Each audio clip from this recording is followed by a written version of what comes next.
नमस्कार, स्वागत है आपका। एफएम न्यूज देख रहे हैं आप और मैं हूं आपके साथ लता। बुलेटिन की शुरुआत करेंगे चार बड़ी खबरों के साथ। आपको बताएं कि गुजरात में गालियों पर सियासत जो है वो जोरों पर है और दिल्ली में प्रचार का आखिरी दाव आज है। अलग अलग पार्टियां अपने अपने तरीके से जनता को लुभाने की कोशिश कर रही हैं। तो वहीं जो तीसरी बड़ी खबर है वो ये है कि पोस्ट नार्को टेस्ट में कई अहम खुलासे हुए हैं, क्योंकि जिस तरीके से आफ्ताब का बताया आपको, लगातार पॉलीग्राफी टेस्ट किया गया, नार्को टेस्ट किया गया और आज पोस्ट नार्को टेस्ट था जिसमें साफ तौर पर कई अहम खुलासे साफ तौर पर हुए हैं। तो इसके अलावा वही चौथी बड़ी खबर, मास्टरमाइंड गोली बरार पकड़ा गया है जिसने सिद्धू मूसेवाला की हत्या का पूरा प्लान रचा था।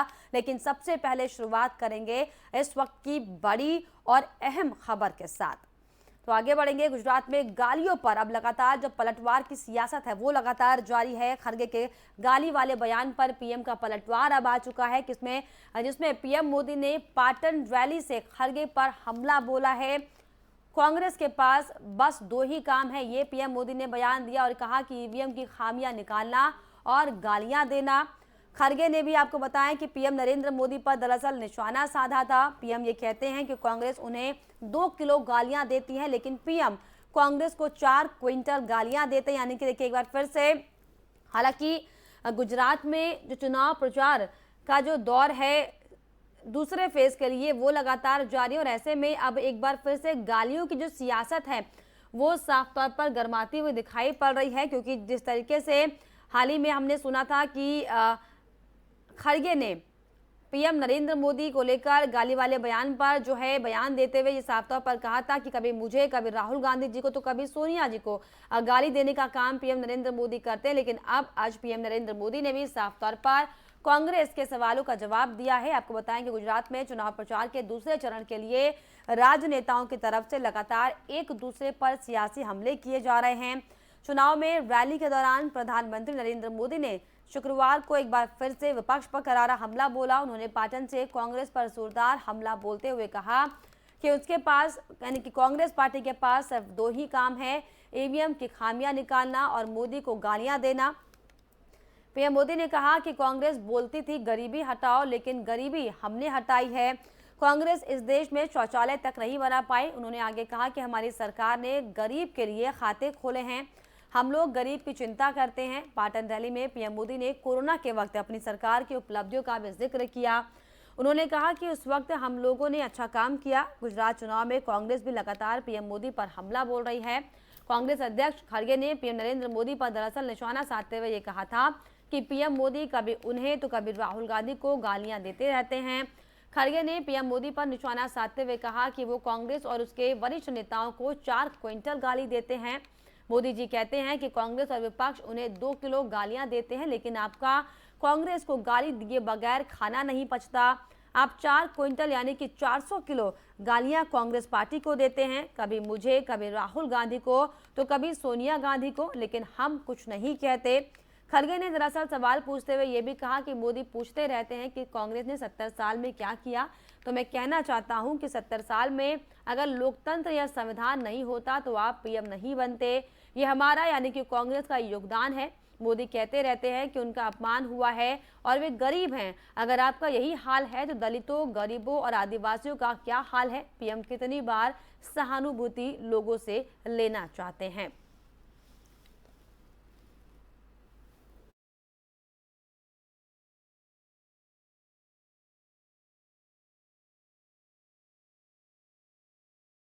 इस तरीके से पहले चरण का चुनाव जो है वो हो चुका है।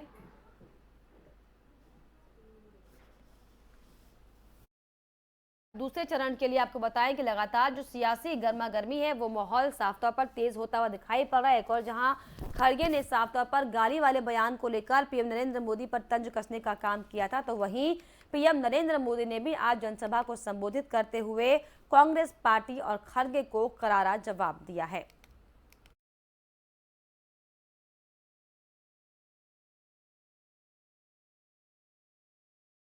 चलिए आगे बढ़ेंगे बड़ी खबर की ओर। दिल्ली एमसीडी चुनाव को लेकर नेताओं ने पूरी ताकत झोंक दी है। प्रचार के आखिरी दिन बीजेपी, कांग्रेस और आपको बताएं कि दाव साफ तौर पर दिखाई पड़ रहा है।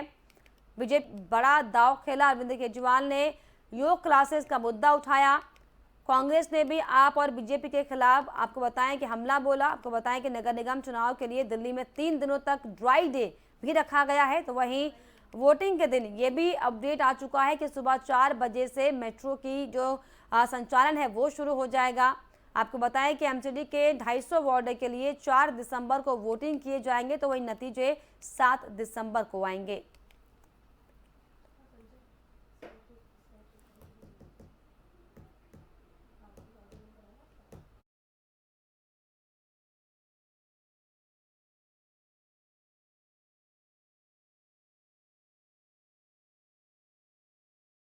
चुनाव के लिए रविवार यानी कि 4 दिसंबर को आपको बताएं कि मतदान होगा। चुनाव से पहले दिल्ली के मुख्यमंत्री और आम आदमी पार्टी के राष्ट्रीय संयोजक अरविंद केजरीवाल ने शुक्रवार को एक बार फिर से योग क्लासेस का मुद्दा उठाया। उन्होंने नाम लिए बगैर उपराज्यपाल वीके सक्सेना पर निशाना साधा। उन्होंने ट्वीट कर लिखा कि इन लोगों ने दिल्ली वालों की योग क्लासेस बंद करवा दी है, योग शिक्षकों की पेमेंट रुकवा दी है। मैंने कसम खाई है कि मेरे दिल्ली के लोगों का योग बंद नहीं होने दूंगा। लोगों ने दिल खोलकर साथ दिया है। आज योग शिक्षकों की पिछले महीने की सैलरी देंगे। जब तक आपका भाई जिंदा है योग क्लास जारी रहेगी।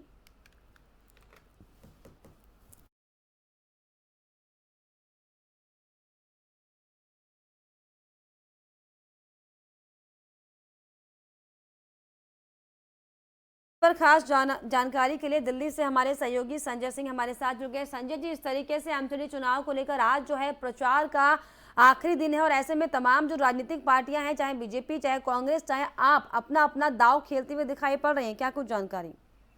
मैं बता दूं कि आदर्श नगर विधानसभा की बात कही जाए तो डॉक्टर हर्षवर्धन भी मौके पे मौजूद रहे।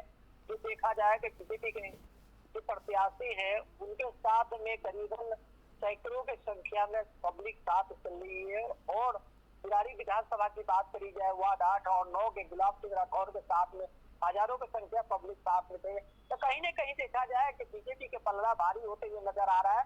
और लगातार इस मामले की बात करी जाए, बीजेपी या कांग्रेस की बात करी जाए या आम आदमी पार्टी की बात करी जाए, कई ऐसे दिग्गज नेता जो दिल्ली के अंदर उतारा गया, जैसे सीएम धामी आए हुए थे, मनोज तिवारी आए थे, जयराम ठाकुर जी आए थे और कई ऐसे दिग्गज नेता आए जो लगातार इस मामले को प्रचार में उतरे। बाकी कहीं ना कहीं देखा जाए कि अब बीजेपी के पलड़ा भारी होते हुए नजर आ रहा है। लगातार इस माहौल को देखा जाए कि एक तरफा हो गया कि बीजेपी की जीत होगी। कहीं ना कहीं देखा जाए इस एरिया की बात करी जाए तो या बुरारी विधानसभा करे या बादली विधानसभा करे या आदर्श नगर विधानसभा करे या तिवारपुर विधानसभा करे, ये सारे एरिया की बात करी कि बीजेपी के जितने भी है वो एक तरफा वोट नजर आते हुए नजर आ रहा है। वही अरविंद केजरीवाल भी भाई वाला कार्ड खेलते हुए दिखाई पड़े। उन्होंने कहा कि योग क्लासेस बंद नहीं होने देगी जब तक आपका भाई जिंदा है। क्योंकि वो राजनीतिक मुद्दा है मैम, एक दूसरे के ऊपर गेम खेलना। और कहीं ना कहीं देखा जाए बीजेपी के जितने भी दिग्गज नेता है उनका सीधे कहना है कि बीजेपी और काम करते रही, केंद्र में रही, सेंटर में जो काम करी, बाकी आम आदमी पार्टी के जितने भी दिखावा कर रही है, खोखलेबाजी है, कोई काम नहीं करती है। पब्लिक भी आप जान चुकी है क्योंकि जितने इनके पेपरों में काम हो जाता है, बाकी हकीकत जमीनी स्तर पे कोई भी काम विधायक के एरिया में नहीं करा पा रहे। या बुरारी विधानसभा की बात करें, ऐसे बादली विधानसभा के करें, चाहे आदर्श नगर विधानसभा करें, तो ये लोग विधायक जितने भी अपने एरिया में कोई विकास कार्य नहीं किया क्योंकि पब्लिक भी नाराज है। क्योंकि अभी कुछ दिन पहले बता दें कि बुरारी विधानसभा के एरिया के वार्ड 8 के किया गया था तो संजय झा के लोग पब्लिक किस तरह से गुस्सा में रही। और लगातार इस वार्ड की बात करी जाए कि विधायक के खिलाफ पब्लिक भी प्रदर्शन कर रही है क्योंकि विधायक कभी इस एरिया में आए नहीं। और लगातार पब्लिक अब जा चुकी है। पब्लिक का कहना है कि आम आदमी पार्टी खोखलेबाजी है और चुगलेबाजी है, कई ऐसी चीज है जो पब्लिक को दिख रहा है। चलिए, बहुत शुक्रिया आपका तमाम जानकारियों के लिए। तो आपको बताएं कि दिल्ली एमसीडी को लेकर हालांकि अब कुछ ही दिनों का समय बचा हुआ है। ऐसे में जो तमाम राजनीतिक पार्टियां हैं वो एड़ी चोटी का जोर लगाते हुए दिखाई पड़े और इसी कड़ी में अरविंद केजरीवाल आज साफ तौर पर प्रचार के आखिरी दिन भाई वाला दांव खेलते हुए दिखाई पड़े क्योंकि उन्होंने योगा क्लासेस को लेकर ये बयान देते हुए कहा है कि जब तक आपका भाई जिंदा है योगा क्लासेस नहीं रुकेंगी।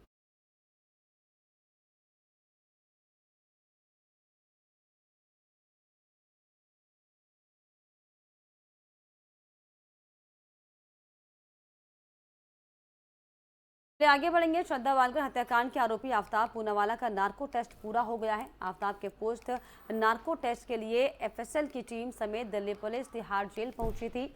अधिकारियों का ये कहना है कि सुरक्षा के कारणों की वजह से आफ्ताब का पोस्ट नार्को टेस्ट तिहाड़ में किया गया। दरअसल 28 नवंबर को जब आफ्ताब एफएसएल दफ्तर से बाहर निकल रहा था तो उस पर कुछ लोगों ने तलवार से हमला करने की कोशिश की थी। तिहाड़ जेल अधिकारी के मुताबिक इसी को ध्यान में रखते हुए आफ्ताब का post narco test Tihar jail के अंदर ही कड़ी सुरक्षा के बीच किया गया। श्रद्धा वालकर हत्याकांड में आफ्ताब पुलिस के लंबे पूछताछ से गुजर चुका है, लेकिन पुलिस अब तक हत्या से जुड़ा कोई ठोस सबूत नहीं जुटा पाई है। आफ्ताब बेहद शातिर है, वो बेहद शांत तरीके से हर सवाल का जवाब दे रहा है और अब आफ्ताब का एक बड़ा सीक्रेट भी सामने आया है। वो जेल में घंटों तक शतरंज खेला करता है। श्रद्धा वालकर हत्याकांड में आफ्ताब पूनावाला आरोपी है। वो कई बार पुलिस की घंटों चलने वाली पूछताछ का सामना कर चुका है। उसका पॉलीग्राफ और फिर नार्को टेस्ट भी हो चुका है। हर बार उसने बेहद ही शातिर तरीके से सधे हुए जवाब दिए हैं। पुलिस अब तक की जांच में उससे कुछ भी हालांकि नया पता नहीं लगा पाई है। पूछताछ के दौरान वो हर समय शांत दिखाई पड़ रहा है। उसके चेहरे पर शिकन तक नहीं आई है। अब उसके शौक से जुड़ी एक बड़ी जानकारी, जिस तरीके से ये पता चला है कि उसे शतरंज का खेल बेहद ज़्यादा पसंद है। तिहाड़ जेल के सूत्रों के मुताबिक बैरक नंबर 4 में बंद आफ्ताब टाइम पास करने के लिए घंटों शतरंज खेलता रहता है। वो अपने बैरक में अकेले ही शतरंज के बिसात बिछाता है।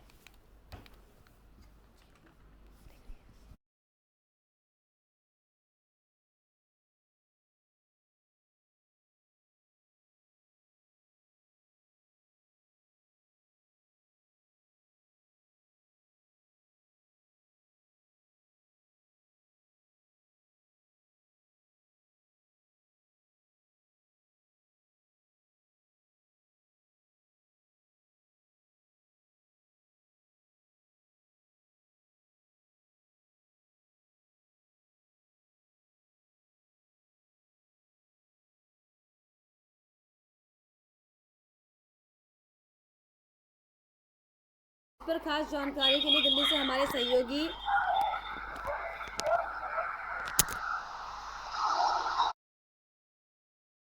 साथ जुड़ गए। अजीत, जिस तरीके से श्रद्धा मर्डर केस का मामला हालांकि लगातार जो है सुलझाने की कोशिश पुलिस कर रही है, लेकिन मुनस्ता जा रहा है, लेकिन अब जो पोस्ट नार्को टेस्ट हुआ है, क्या कुछ निकल कर सामने कोई जानकारी आ पा रही है इसको लेकर? बिल्कुल लता, बताना चाहूंगा जिस तरीके से लगातार ये मामला सुर्खियां बटोर रहा है और आफ्ताब जिस तरीके से पिछले कुछ समय से पुलिस को गुमराह करने की कोशिश कर रहा था। अब पॉलीग्राफ टेस्ट के बाद जब नार्को टेस्ट हुआ तो कहीं ना कहीं पुलिस के हाथ कई सबूत लगने वाले हैं। हालांकि जिस तरीके से लगातार जो सूत्रों के हवाले से जो खबर आ रही थी कि उसमें पॉलीग्राफ टेस्ट में उसने हत्या की बात को कबूल किया है और यही बात उसने नार्को टेस्ट में भी कबूल किया, जिसके बाद गुरुवार को दिल्ली के रोहिणी स्थित अम्बेडकर अस्पताल में आफ्ताब का नार्को टेस्ट हुआ। वहां पर उसको लगभग 2 घंटे तक उसको नार्को टेस्ट के दौरान उससे कई सवाल जवाब किए गए। इस बीच शुक्रवार को एफएसएल की टीम तिहाड़ जेल पहुंची, जहां पर उसका पोस्ट नार्को टेस्ट भी किया गया। कुल मिलाकर के कहा जा सकता है कि जो अगर मैं पूरी टीम जांच एजेंसी है वो इस मामले में जरा सी भी कोताही नहीं बरतना चाहती, क्योंकि जिस तरीके से मामला एक हाई प्रोफाइल मामला बन गया है तो ऐसे में वो जरा भी कोताही नहीं बरतना चाहती ताकि आगे किसी तरह की जांच में कोई चीज रह ना जाए। इसलिए हर वो प्रयास दिल्ली पुलिस और तमाम जांच एजेंसी कर रही है ताकि ज्यादा से ज्यादा सबूत जुटाया जा सके, क्योंकि जो सबसे बड़ी जो बात है कि चाहे वो श्रद्धा का सर की बात हो वो अभी तक पुलिस के हाथ नहीं लग सका है। तो ऐसे में अभी भी कई सवाल ऐसे हैं जिसके जवाब पुलिस टीम को जरूरत है, चाहिए, लेकिन उसका जवाब अभी तक पुलिस टीम को नहीं मिल पा रहा है, क्योंकि जब तक श्रद्धा का सर नहीं मिलता है तब तक कहीं ना कहीं ये जो गुत्थी है वो सुलझना कहीं ना कहीं नाकामयाबी की ओर दिखती है।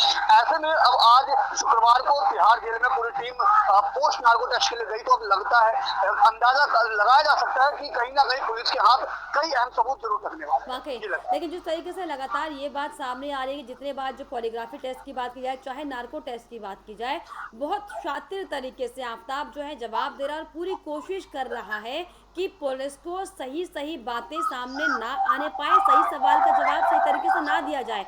आखिर इतनी शातिर दिमाग की कैसे इतना शातिर दिमाग आफ्ताब हो रहा है, क्योंकि पॉलीग्राफ टेस्ट भी हो गया, नार्को टेस्ट भी हो गया, लेकिन फिर भी कई ऐसे सवाल हैं जिनका जवाब वो देने से बच रहा है और शातिराना अंदाज में पुलिस को चकमा देने की कोशिश कर रहा है।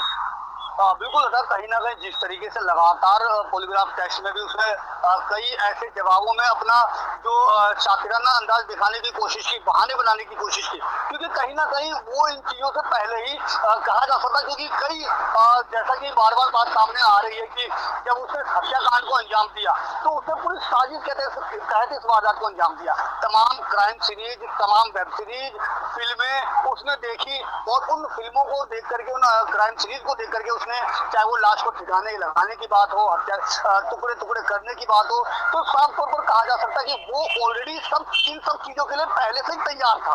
और यही एक वजह है जो पुलिस को वो गुमराह करने की जो कोशिश कर रहा था, वो कहीं ना कहीं काफी हद तक कामयाब भी हो रहा था, क्योंकि वो पहले ही इन सब चीजों में तैयार था। लेकिन नार्को टेस्ट के बाद उसकी सारी कोशिशें, मैं ये कहूंगा कि नाकामयाब साबित होने वाली है, क्योंकि कई ऐसे जो जवाब है जिससे पुलिस को जवाब का इंतजार था, वो नार्को टेस्ट में उसके सामने आ जाएगी। जैसे हत्या की बात को उसने वैसे भी बताया जा रहा है कि कबूल कर लिया है, तो कहीं ना कहीं बहुत ऐसी चीजें हैं जो सबूत पुलिस को चाहिए, वो सबूत पुलिस के हाथ में अब आ जाएगा। तो क्या लगता है, क्या कोई जानकारी मिल पा रही है? आज जो पोस्ट नार्को टेस्ट किया गया है, क्या इसको लेकर कोई खबर मिल पाई है, कोई जानकारी, कोई अपडेट कि आखिर आज क्या क्या सवाल जवाब पूछे गए और क्या कुछ जानकारी अगर कुछ निकल कर आई है तिहाड़ जेल से?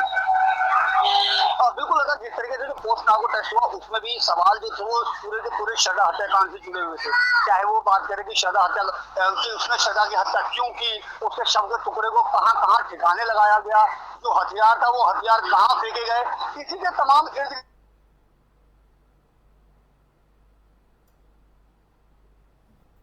अजीत, आपकी आवाज नहीं पहुंच पा रही हम तक। की कोशिश कर रहा था, तो साफ तौर पर जो उसके जो सवाल नार्को टेस्ट के दौरान जो सवाल थे वो हत्याकांड से जुड़े सवाल ही थे। चाहे जैसा कि मैं अगर बात करूं कि उसकी हत्याकांड को क्यों अंजाम दिया गया, हथियार कहाँ छुपाए, कहाँ फेंके, कहाँ जो श्रद्धा के जो टुकड़े हैं, जो शव के जो टुकड़े के थे वो कहाँ फेंके, इन तमाम सवाल के इर्द गिर्द ही पूरी की पूरी जांच रही। हालांकि पुलिस जल्दबाजी नहीं कर रही है कोई भी किसी भी टारगेट पे पहुंचने की, लेकिन क्या पुलिस की तरफ से कोई बयानबाजी आई है इस पूरे केस को लेकर कि कितने दिन का और वक्त लग सकता है, कब तक ये गुत्थी सुलझ पाएगी? ऐसा कोई स्टेटमेंट पुलिस की तरफ से या फिर कोई संभावनाएं किसी तरह की? बिल्कुल होता है, पुलिस की तरफ से फिलहाल अभी ऐसा कोई बयान नहीं आया, लेकिन जब कल नार्को टेस्ट पूरा हुआ तो पुलिस की तरफ से उस समय जरूर बयान आया, क्योंकि तमाम जो सीनियर अधिकारी हैं वो इस केस को सीधे तौर पर देख रहे हैं। चाहे वो पुलिस आयुक्त संजय अरोड़ा की बात करें, स्पेशल सीपी की बात करें, तमाम जो बड़े अधिकारी वो इस केस से जुड़े हुए हैं। और तमाम बड़े अधिकारियों द्वारा कल स्पेशल सीपी जो सागरप्रीत हुड्डा है, जो उसमें लगातार इस मामले में जुड़े हुए हैं, उन्होंने साफ तौर पर ये बात कही थी कि नार्को टेस्ट पूरा हो गया है, जिसके बाद एफएसएल की तरफ से भी बयान आया कि अगर जरूरत पड़ी तो दोबारा नार्को टेस्ट किया जा सकता है। तो जाहिर तौर पर कहा जा सकता है कि इस मामले में पुलिस जरा से भी कोताही नहीं बरतना चाहती और कोई भी जल्दबाजी नहीं करना चाहती, ताकि किसी भी तरह का जो सबूत है वो ना छूट जाए। और वही अगर जानना चाहें तो श्रद्धा के पिता जो लगातार सीबीआई जांच की हालांकि मांग कर रहे थे, अब वो इस पूरे पर जो भी नार्को टेस्ट और ये जो टेस्ट किए गए हैं ताकि सच्चाई बाहर तक आ पाए, क्या इन तमाम चीज़ों को लेकर कोई प्रक्रिया उनकी तरफ से आई है, उनका कोई बयान आया इसको लेकर? बिल्कुल बताना चाहता था, अभी फिलहाल नार्को टेस्ट से रिलेटेड या नार्को टेस्ट के बाद अभी परिवार की तरफ से कोई भी बयान सामने नहीं आया, लेकिन जिस तरीके से पहले से ही परिवार बार बार इस मामले की सीबीआई जांच की मांग कर रहा था, तो साफ तौर पर है कि परिवार कहीं ना कहीं पुलिस की जो जांच है उसको थोड़ा सा कहीं ना कहीं शंका है कि वो जांच किस तेजी से बढ़नी चाहिए या जिस ओर जानी चाहिए, शायद उस ओर नहीं जा रही। लेकिन कहा जा सकता है कि नार्को टेस्ट के बाद वो तमाम सवाल, वो तमाम जवाब सब खत्म हो जाएंगे। और उम्मीद है कि नार्को टेस्ट के बाद दिल्ली पुलिस के हाथ में अहम सबूत आएगा, जो जब कोर्ट में इसको आफ्ताब को पेश किया जाएगा तो जाहिर तौर पर आफ्ताब के खिलाफ एक बहुत बड़ा अहम सबूत ये चीजें साबित होगा। ये वाकई जिस तरीके से लगातार जो पूछताछ हो रही है, पॉलीग्राफी टेस्ट हुआ है, नार्को टेस्ट हुआ, ऐसे में अब वो दिन दूर नहीं जब साफ तौर पर आफ्ताब जिन सवालों से बचने की कोशिश कर रहा है, जिस कार्रवाई से बचने की वो पूरी कोशिश कर रहा है, उसके खिलाफ कार्रवाई की जाएगी। बहुत शुक्रिया आपका अभी तमाम जानकारी को। इस तरीके से आपको बताएं कि आफ्ताब को लेकर लगातार पुलिस जो है वो पूछताछ कर रही है। और जिस तरीके से लगातार शातिर अंदाज में आफ्ताब नजर आ रहा है और खौफ उसके चेहरे पर, जो डर होना चाहिए इतना बड़ा कृत्य करने के बाद, जिस तरीके से 35 टुकड़े उसने अपनी प्रेमिका जिसे कह रहा था वो उसकी की है, इसके बाद भी ना ही उसके चेहरे पे कोई डर का शिकंज दिखाई पड़ रहा है, ना ही उसके नजरों में कोई शर्म है, ना ही कोई डर है। लेकिन बड़ी बात यह है कि लगातार पुलिस पूछताछ में जुटी हुई है, लेकिन आफ्ताब अभी भी पूछताछ से पूरी तरीके से बचने की कोशिश कर रहा है और शातिराना अंदाज में जवाब दे रहा है, ताकि पुलिस को जो सच है वो ना पता चल पाए और जिन जिन चीजों को छुपाने की वो पूरी कोशिश कर रहा है वो सबके सामने ना आने पाए।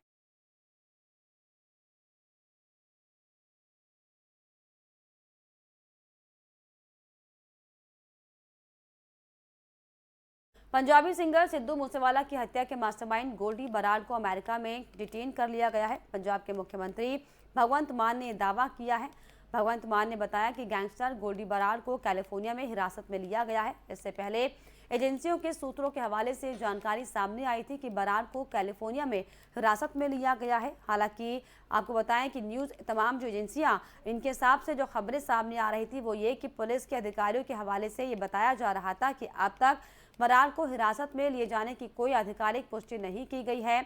सिद्धू मूसेवाला के नाम से लोकप्रिय गायक शुभदीप सिंह सिद्धू की पंजाब के मानसा जिले में 29 मई को दरअसल गोली मारकर हत्या भी की गई थी। लॉरेंस बिश्नोई गिरोह के सदस्य बराड़ ने हत्या की जिम्मेदारी भी ली थी। इस मामले में जेल में बंद लॉरेंस बिश्नोई से भी कई बार पुलिस हालांकि पूछताछ कर चुकी है। बिश्नोई के इशारों पर ही मूसेवाला को गोलियां मारी गई थी। इससे पहले गोल्डी बराड़ के खिलाफ रेड कॉर्नर नोटिस भी जारी किया गया था। रेड कॉर्नर नोटिस विदेश में भगौड़े बदमाशों की गिरफ्तारी या फिर हिरासत के लिए जारी किया जाता है। पंजाब के श्री मुक्तसर साहिब का रहने वाला सत्येंद्रजीत सिंह उर्फ गोल्डी बराड़ 2017 में स्टूडेंट वीजा पर कनाडा गया था। वो लॉरेंस बिश्नोई गिरोह का सक्रिय सदस्य है। बराड़ पिछले महीने डेरा सच्चा सौदा के एक अनुयायी की हत्या में भी एक प्रमुख साजिश करता था। भारतीय एजेंसियां उसकी तलाश में पिछले कई सालों से जुटी हुई थी।